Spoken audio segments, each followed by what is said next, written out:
마태복음 22장 1절에서 14절까지 말씀입니다. 우리 한 절씩 교독하도록 하겠습니다.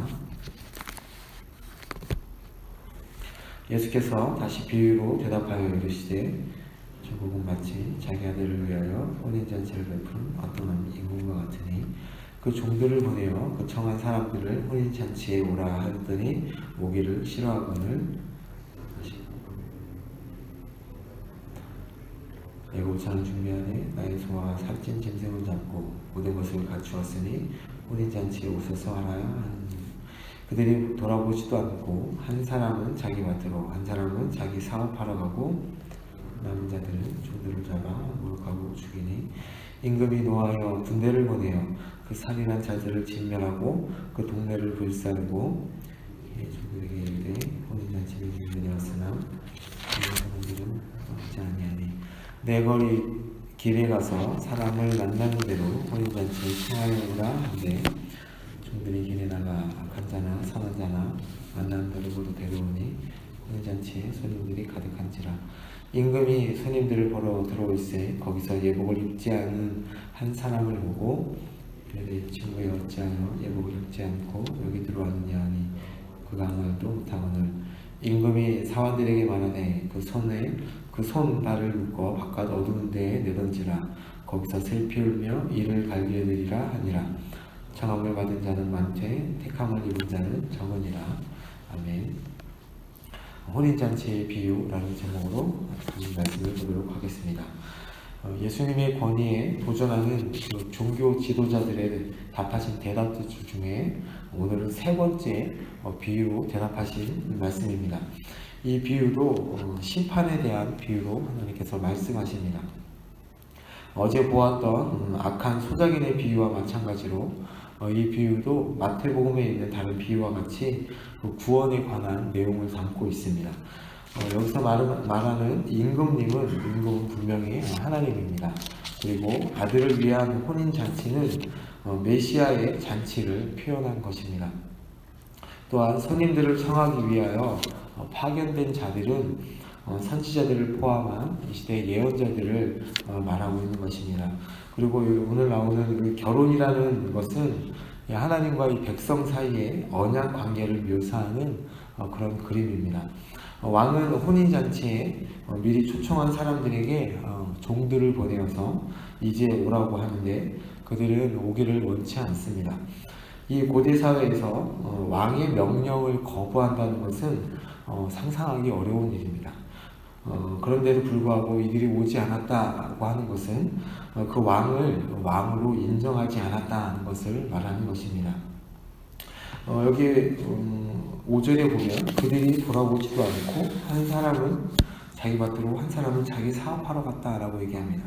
보니까 그들은 돌아오지도 않고 이 왕의 초청한 잔치에 오지 않았다고 말하는 것을 보면 이들이 이 왕을 인정하지 않았다는 것을 저희가 알 수 있습니다.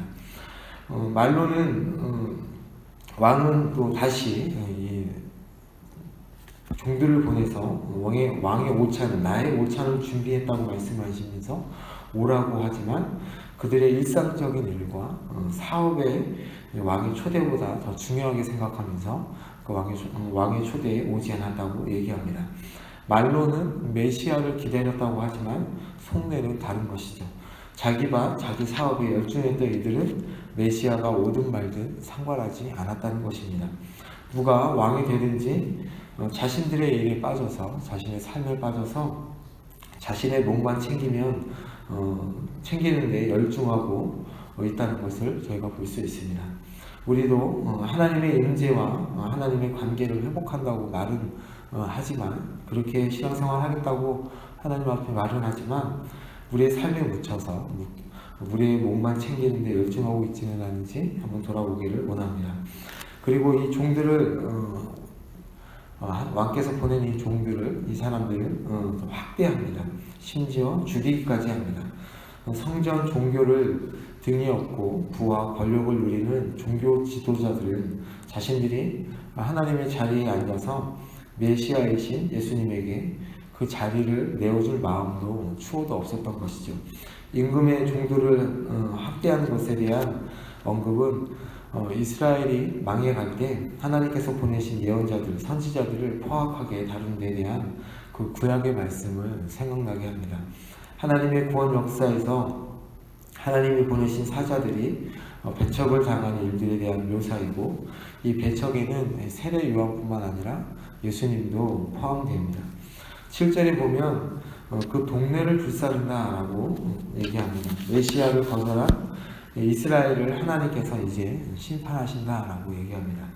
여러 번 기회를 주셨지만 번번이 거절했을 뿐만 아니라 종들을 죽여 보내신 분을 모욕했기 때문에 하나님께서 그렇게 심판하신다라고 얘기합니다.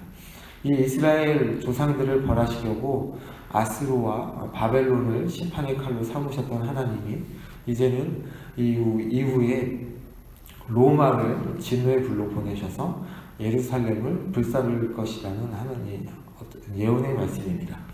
이때 당시 마태복음이 쓰여질 당시 기독교인들은, 하나님의 백성들은 이 사건을 하나님께서 예수님과 그의 복음을 배척한 이유로 이스라엘을 징벌하신 것으로 간주했습니다.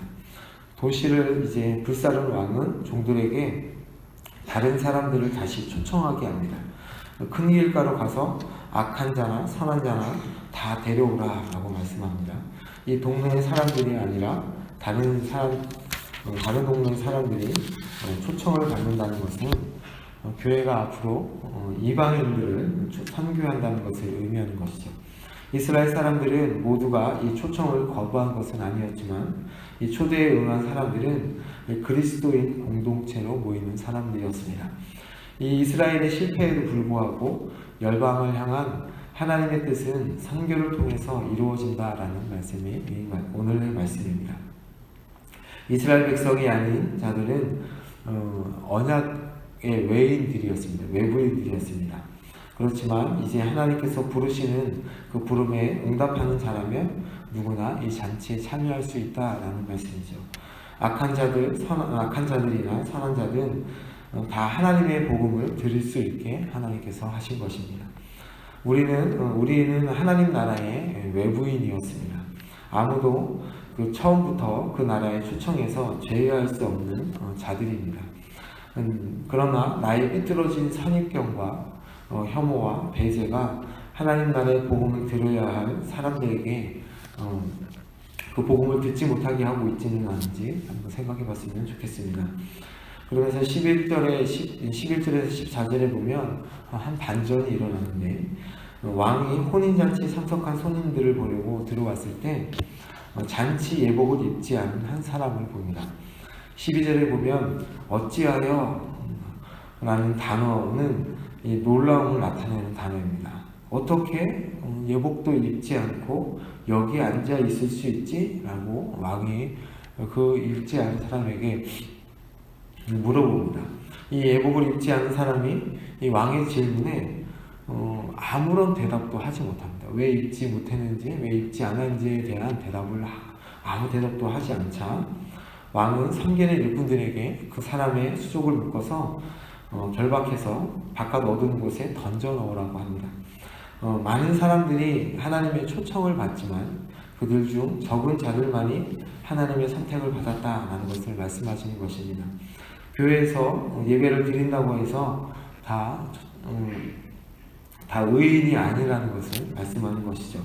여기서 이 예복은 우리의 행위 또한 삶의 열매를 가리키는 것입니다. 첫 번째, 저희 어저께와 그저께 보았던 첫 번째 비유는 하나님께서 원하시는 것에 순종해라 라는 말씀이었고, 두 번째 어제 말씀은 그 하나님께서 원하시는 말씀에 순종할 때 열매를 맺을 수 있다는 비유였고, 오늘 말씀은 그 열매를 맺는 자는 그 예복을 입는 자이다 라고 이렇게 요약해서 얘기할 수 있습니다. 한마디로 하나님의 백성은 삶의 열매로 그 존재를 입증한다는 사실을 보여주는 것입니다.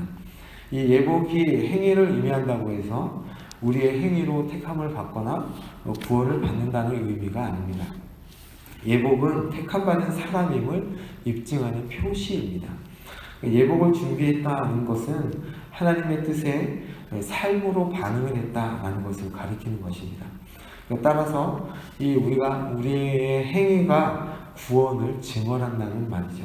하나님의 택함을 받은 백성들은 그 행위를 통하여서 이 사람은 구원받았구나 라는 것을 얘기한다는 것입니다. 오늘의 비유의 마지막은 하나님의 초대의 삶으로 응답하지 못한 사람의 최종의 결국 어두운 데에 던져져서 그곳에서 슬피 울며 이를 간다는 것입니다.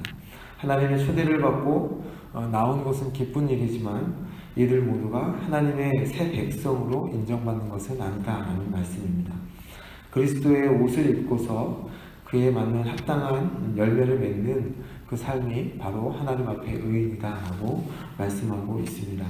오늘 말씀을 생각하시면서 하나님 앞에 그렇게 합당한 열매를 맺으면서 구원받은 자의 삶을 살아가시는 여러분이 되기를 예수님의 이름으로 축복합니다. 잠시 기도하겠습니다. 하나님 아버지, 오늘도 저희들을 하나님의 백성으로 불러주셔서 하나님 앞에 합당한 삶을 살 수 있도록 인도하시는 데 너무너무 감사합니다. 저희들의 삶을 통하여서 하나님께서 원하시는 그 삶을 살게 하시고 그 열매를 맺는 삶을 살 수 있도록 주님께서 인도하여 주시옵소서. 이 주신 말씀을 가지고 오늘 하루도 승리의 삶을 살기 원합니다. 하나님께서 저희들을 통하여 원하시는 삶을 울기 원합니다. 주님께서 도와주시고 저희들에게 힘을 허락하여 주옵소서. 살아계신 예수님의 이름으로 기도합니다.